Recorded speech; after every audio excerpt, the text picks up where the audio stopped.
In the Barrytown pentalogy, Roddy Doyle captured urban and suburban Dublin life and pubs, a snapshot of the 80s and 90s. In his later work, the pubs mentioned and described become more contemporary, and we get to find out what the author and his characters think about a more modern Dublin. This is part 2 of Pubs in the work of Roddy Doyle. Welcome to Publin, a podcast about the culture, history and heritage of pubs at home and abroad.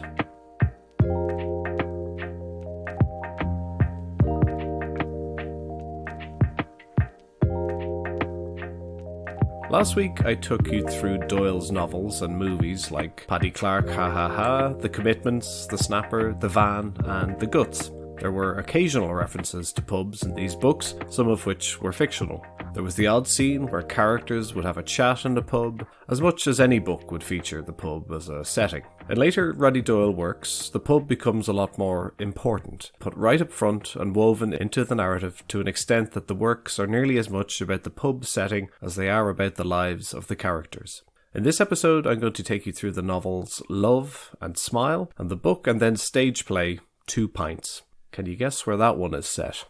So we'll begin with Smile. It's a book that follows a middle-aged man as he rediscovers the world following a breakup from his wife, who is famous in Ireland as a well-liked television personality. He's a writer with a small W, having shown promise earlier in his career, but ultimately never really going on to have the career he promised and never finishing the books that he started. He's beginning a new life in an apartment block and reinventing himself and his social life. Part of his journey of exploration is his finding of a new local pub. His first local pub, for that matter. He would drink, but not that often, but now he had a reason to find a local and a home from home, given that he had nobody else in his apartment to talk to. This was his first time that he'd gone to the pub alone, and so he began to bring a book or his iPad for something to read. This was before he'd made any acquaintances in the pub. Donnelly's would be my local. I trained myself to feel that it was mine. I listened out to hear the names of the staff. My barman, the lad who was on most evenings when I wandered in, was called Carl, or Carlo, by those men and women who seemed to know him quite well. I kept it at Carl. I'd moved in the summer, so it was all done in daylight. Waking up, getting out, coming home, climbing the stairs, opening a window, cooking the dinner, strolling down to Donnelly's. A pub in daylight is a different place. It's less of a pub. It's a good time to start, a good time to move in. I could sit back for a while and watch the room become a pub. I'd nod at men I'd seen before. Not being of the same age or situation as the protagonist in Smile, I can't say I've ever walked into a pub with the intention of making it my home, or getting to know the barman or the other customers. It's an interesting insight into the mind of someone who understands that they need socialization and know that isolation isn't good for somebody who already lives alone. But the character isn't an alcoholic or even a big drinker. The choice of the pub as his outlet is simply because he lives in Dublin. He's male and that's just what's done. Several times in this book, and in others, Doyle's characters mention that 4 pints is a good figure, so as to not feel too many after effects. He says, I didn't really do the drugs, and a little man inside me slapped the walls of my stomach whenever I tried to go past 4 pints. And later on, he restates the opinion. 4 was enough. You could feel a bit pissed. You'd had a bit of a night, but you'd feel okay in the morning. It's a theory that I myself came up with independently of these books, and I'd imagine there's plenty of others who have come to the same conclusion through hard-fought experience. To prove my point, I had 4 pints just last night, call that my cut-off, and here I am, writing this script and reading it into a microphone. Absolutely grand. Well, maybe a little bit tired. The book cuts back and forth between his reminiscences of his life in school and in his early 20s. The school memories are jogged by a recurring encounter with a man in Donnelly's, his new local pub, who he can't seem to remember but insists that they went to school together. A classic example of why some people don't go back to their old stomping grounds. You're liable to bump into someone you don't want to talk to and who is only delighted to ignore social cues and bend the ear off you for hours. Recalling his early career as a writer after college, he recounts a meeting in a pub near the Halfpenny Bridge with a man named Jerry Finglas, who accosted him and questioned him about the contents of a gig review that he deemed unfair or mean. I'd turned him into a joke, he told himself every time he stood on the side of a stage waiting to go on, because I envied him. No one else had paid much attention to what I'd written. They laughed at it. Jim Morrison meets Joe Dolan. But I thought it was quite affectionate, an Irish thing, and forgot about it. More and more people were coming to watch him sweat. But the sweat was Joe Dolan's now, and he tried to stop it. He started to wipe his neck with a white towel. I'd called him a better, taller Bono. I wrote that his band, the Liffey Snakes, had crawled out of them's grave. I said he didn't sing about sex. He was sex. He was Jim Morrison meets Joe Dolan. He was perfect, and I made him ridiculous. He died 10 years ago. Victor, our narrator, in another flashback, remembers meeting his future wife in Keogh's pub on South Anne Street. I have to include it for the rather cruel description of the bar staff, and I do note that this scene occurred in the late 70s or early 80s, so it's a different set of barmen working there today. All handsome men, I'm sure. "Why didn't you wait inside?" "Too much hassle," she said. "What do you mean?" I was holding the door for her. I'd remembered my manners. "Thank you, sir." And I knew I'd asked a stupid question. Every man in the house was staring at her, even the 7 dwarfs, the scabby-headed little men who worked behind Keogh's bar. I was the only man in the shop not looking at her. We went down to the room at the back, and people squashed to give us room, to give her room. I went out to the bar, and she was chatting to a gang of people when I came back in with our pints. Rachel drank pints of Guinness. She was listening to another girl, woman, nodding her head, putting her hair back behind her ear so she could catch the words, and I thought I'd lost my chance. She'd found better company. The guy beside the girl was looking at Rachel. He wasn't a guy. He was a man. He wasn't older, but he looked it, somehow. Because he stayed still. Because he was wearing a black coat. Because he looked like he could have been living in any decade. I found room for the pints on the Formica table and dropped myself beside Rachel. And she turned to me. Our legs, my right, her left, were pressed against each other. She shifted slightly so she was leaning into me, and I watched her drink for the first time. Her leg, her shoulder, her breast were pressing against me, and now her chin almost touched mine, while she knocked back a fifth of her pint, leaned out and put the glass back down on the table and came back up to me. Victor describes himself as not a very good drinker, not as good as his wife anyhow. He says that he didn't really get drunk, he just got filled. Any Guinness drinker can sympathise with that feeling, the 4-pint maxim rearing its head again. After a semi-regular routine of going to Donnelly's, he gets to know, or at least to nod at, some of the men in the pub, engaging them in the odd bit of chatter about sports or the news when it comes on the TV. It's generally thought that making friends as you get older is a bit of a difficult affair, as people have solidified their friend groups or struggle to keep in contact with those that they already have. For Victor, it's almost like a return to school, where you have to sniff out those most likely to be your pals. It's not as nervous an exercise as in school, but the elation at being welcomed into a group is just as strong. One of the men was looking my way. I gave him the chin lift. Hello. He nodded, grimaced. One of his friends turned on his stool and looked. "Ah, good man." I was in. "Are you alright for a drink?" I asked. He looked at his own pint. "I think we're alright," he said. "No, fuck it, go on ahead."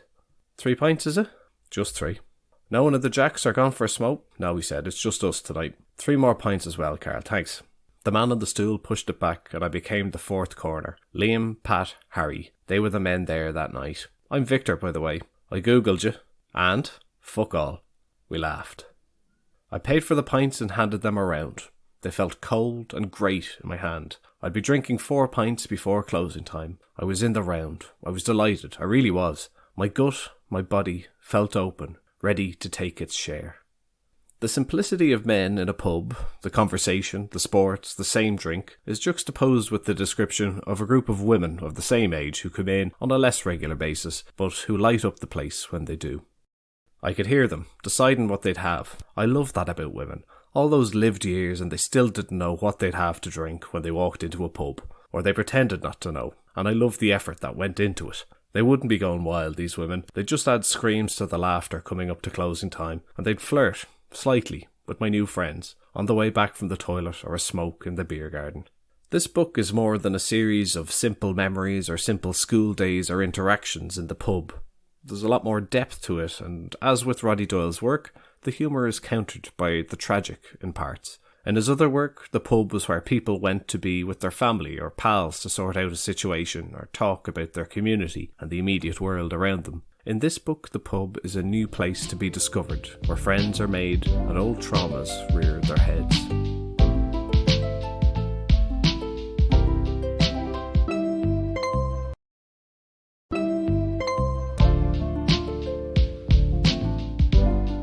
Smile from 2020 is, for me, the Roddy Doyle book about pubs. It is basically one long pub crawl set between two pals in the modern day and another long pub crawl set in their youth, each story being told side by side. The amount of pubs mentioned in this book, some of them in fantastic detail, is huge. Our protagonist is home after living in London for decades to look after his ailing father. His pal, who he hadn't met up with or shared a pint with in a while, joins him. He himself has recently left his wife for a woman with whom he had a brief romance when they were in their early 20s. It's about death, divorce, falling in love, regret, and pints. While most of the other pubs in Doyle's work are suburban locals, this book features nearly exclusively city centre pubs that will be more familiar on the whole to the pint-drinking populace. I would call this his love letter to Dublin pubs, in which he shows a fairly intimate and deep knowledge of all of these places. So Roddy himself must be fond of at least the occasional drop. 4 maximum, of course, and maybe a John Wayner thrown in. The 4th chapter is a beautiful description of a well-run and well-kitted-out pub from the first word to the last, and I highly recommend you read the book, if only for that chapter alone.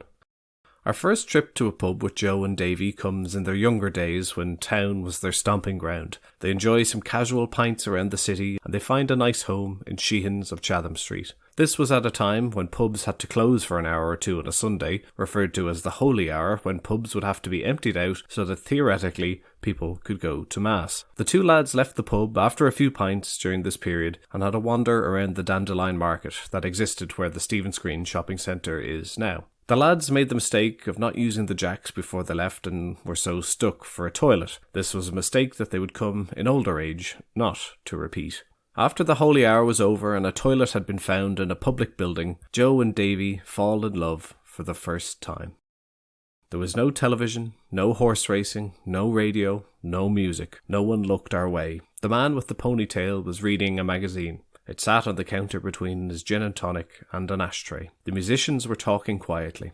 I didn't know it then, but the College of Music was around the corner, on Chatham Row. I heard strings and a trumpet coming from an open window the next time I passed it, the following Monday, when I was off on a wander during the lunch break. I'd been walking past the building for months. There was no barman. We stepped closer to the counter. We passed the musicians, went further, deeper into the room, and took 2 stools at the end of the bar. We sat and saw him. He was down on his hunkers, filling the lowest shelf with bottles of Britvic orange. He heard us and turned, stood up, groaned, and smiled. It was the first time a barman had smiled at us. "Gentlemen," he said. He was happy to see us. We stayed there for months. This is George's pub, which seemed to also exist on or near Chatham Street, and it became their haven and social hub. The pub brought out feelings in them that they didn't know they were capable of feeling towards a pub. A certain instinct was ignited in them by the perfection of this place. "I love this," Joe said. He whispered. "Me too, yeah. I hadn't read a newspaper in a pub before, but this was where I was going to do it. I hadn't sat by myself and drunk a slow pint. I'd never had a pint alone. I would now. Here. I'd sit and look in front of me. I wouldn't shift on my stool or over my shoulder. I'd be a man. I didn't say this. I didn't think this. I felt it." The two held an immediate reverence for the pub, and they had entered a new stage of pint drinking. Gone would be the days of getting messy and being messers. This was a place where they would enjoy behaving and would be expected to be gentlemen. And gentlemen was how George, the proprietor, would address them when he was about to take their order. As Joe put it, we didn't need to cower or snarl, turn our backs on people who wouldn't have noticed. We didn't have to make our own noise. It was a dream. It had all the qualities of a good one. It was the drink, I know, the holes and fuzz it could give to the surroundings. Nothing was sudden or unwanted. There was nothing beyond the afternoon. It was the perfect state, and I know now, decades later, it was only possible on a Saturday afternoon in George's. This was where they first came to know the position of landlord and barman as a trade that, when done properly, could make any person, prince, princess or pauper, feel comfortable and at home. There was a community based around this pub, and the sensation of comradeliness was in the air, all stemming back to George behind the bar, who set the tone and allowed it to permeate out among the customers to fill the bar. People had been coming back years just for this feeling, the young and the old, the local and the blow-in, all because of the stewardship of George. It's a great tribute to the publican as host and shows that a bar can be beautiful, but it's the manner of the welcome that really sets a pub apart. Showing how dirty other pubs in Dublin could be at the time, the lads discuss between them their amazement at the high quality of the toilets in the pub, astounded that it's well lit and that there's even a bulb in the socket. They remark that you could eat your dinner off the floor. Clearly the state of pub toilets was generally poor, but George took as much pride in the comfort of his customers in the toilet as he did in the lounge. We jump back to the present day, where the two are having a meal in a new restaurant in Clontarf near the Wooden Bridge. After a bit of arm twisting, they agree to go for a pint in the Sheds pub. Joe is reluctant and feels he should be going home to be with his father, but Davy presses on, eager to talk about the new woman in his life, using the conversation as therapy of a kind. The lads had had a bit of wine with their meal, so they already had a little bit in the tank before they started their scoops in the Sheds. After a few pints, they became a bit louder, and their conversations veered towards intruding on the peace of others in the pub. After several requests for quiet and warnings from the barman, they were asked to finish up their pints and not offered another. Having learned the lessons of their youth, they asked to use the jacks before being kicked out. That is a form of wisdom and brazenness you can't learn in college. Incidentally, the 2 pints they had came to under a tenner at this time, 2020. I haven't been in the Sheds recently, but I'd imagine they've gone over the £5 mark, as just about every other pub has recently.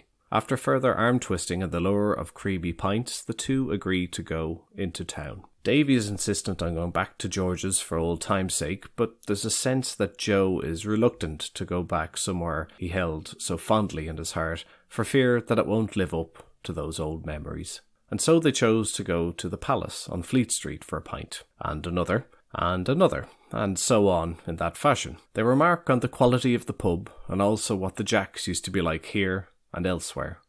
He ordered 2 pints from a passing barman. He looked around and at me. "Good pub," he said. "Yeah, remember the jacks back in the day?" "No." "Ah, you do. Down the stairs, into the black hole of Calcutta. The light never worked. You just hoped you were pissing in the right direction." "They were all like that." "That's true," he said. "We've come a long way, so, yeah." Further on in the chapter, Joe has a look at the modern-day toilet situation. Joe had gone downstairs, to the black hole of Calcutta. I'd been down already. It was well lit, almost beautiful, probably protected. It was like descending into the 19th century. They were well and truly at home in this pub, their louder conversation and occasional exclamations or profane outbursts being drowned out by the hubbub of the busy pub. They even savoured and admired their pints, possibly only as a returning émigré can. I watched the pint settle as if it was the first time I'd seen it happen, the tan darkening to black and the arrival of the collar. I couldn't help myself. "It's a fucking miracle, really, isn't it?" He knew what I was talking about. "It is," he agreed. Everything about their experience in the pub felt like more conversation, more pints. And the pints had a way of telling them when a fresh one was required. When Joe sipped on a warm pint, he remarked that it protested and didn't want to be drank, and then moved on to a new pint that smelt good and felt cold. The pair were, off and on, having a good time and frustrating each other with their stories, behaviour and disagreements over whose memory was correct. "Are we having another?" "Go on." The barman didn't hesitate. We hadn't crossed a line. I wanted to stay there forever. I wanted to go back down to the toilet and stay down there. I wanted to stay with Joe. I wanted to kill Joe. That's a good description of what I'd refer to as the social goo, where you're not focused on the pints, but rather the exhilaration of the atmosphere and being caught up in that time and place, focused solely on the moment with that other person.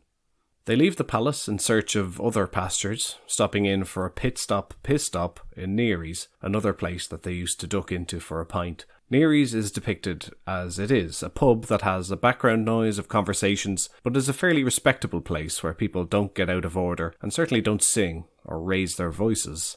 Here they're once more requested to lower their voices by the barman, a young lad wearing a white shirt and dicky bow, a tradition that is still upheld in the pub today. Joe goes on an internal rant about the pub and secrets held by the streets of Dublin, and the stools within those pubs that he describes as the shy man's heaven. He describes his Dublin as a string of pubs connected by streets and lanes, the streets in plain sight but secret. Poolbeg Street, Sackville Place, Fleet Street, Essex Street, Dame Lane, Wicklow Street, Exchequer Street, South William Street, Chatham Street, Chatham Road, Duke Street, South Anne Street, Duke Lane, Georgia Street, Fade Street, Drury Street, Stephen Street, Coppinger Road, Johnson's Court, South King Street. The streets were sometimes crowded, sometimes deserted, but only we knew why they were there. Their real, hidden purpose. They got us to Mulligan's, Bowes, the Sackville Lounge, the International, the Stag's Head, the Dame Tavern, the Long Hall, the Dawson Lounge, Neary's, Rice's, Sheehan's, the Hogan Stand, Grogan's, Keogh's, the Duke, the Palace, George's, the one big pub, the Dublin pub, the light, the smoke, the other men. Hearing that passage aloud is like the last few seconds of I Were on the Veen at an Ireland match when the passion and emotion within you is at its highest. Or maybe that's just me. The book shows that Dublin pubs are far from dead and that there are plenty of good upstanding pubs still in existence today where people of all ages can go for a jar and meet old pals or make new ones. The pair do also share some laments about the city in a taxi on the way home. We never made it to the Long Hall, said Joe. No. Next time, he said. Yeah. Great pub. Yeah. Smashing pub, said the driver. My dad, God rest him, lived in there. Is that right? Oh yeah, said the driver. Lived in the place he did. More than once my mother, God be good to her, sent me down to get him. Was he alright with that? Joe asked. He was. He just preferred the pub to the house. And he wasn't alone there. No. A lot of men would have shared that preference. They would, said Joe. And still would. After crossing over the Liffey, Davy breaks the news to Joe that the Sackville Lounge has closed and hasn't reopened, a fact that depresses the two of them and that they say makes no sense. It was an excellent pub when it was open until recently and looks to not have had any work done to it in the intervening years. We still hold on to hope that it might reopen one day.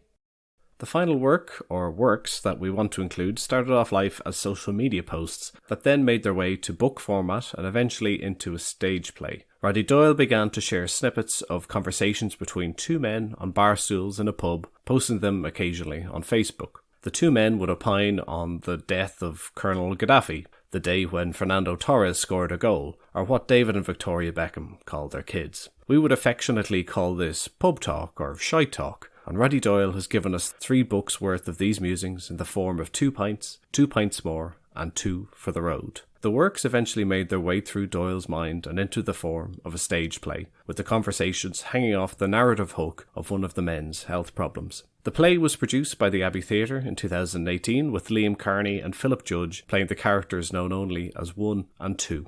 The play did eventually make its way to the stage of the Abbey Theatre with a full conventional set, but before that the play went on the road around the city and was performed in pubs in Dublin and around the country.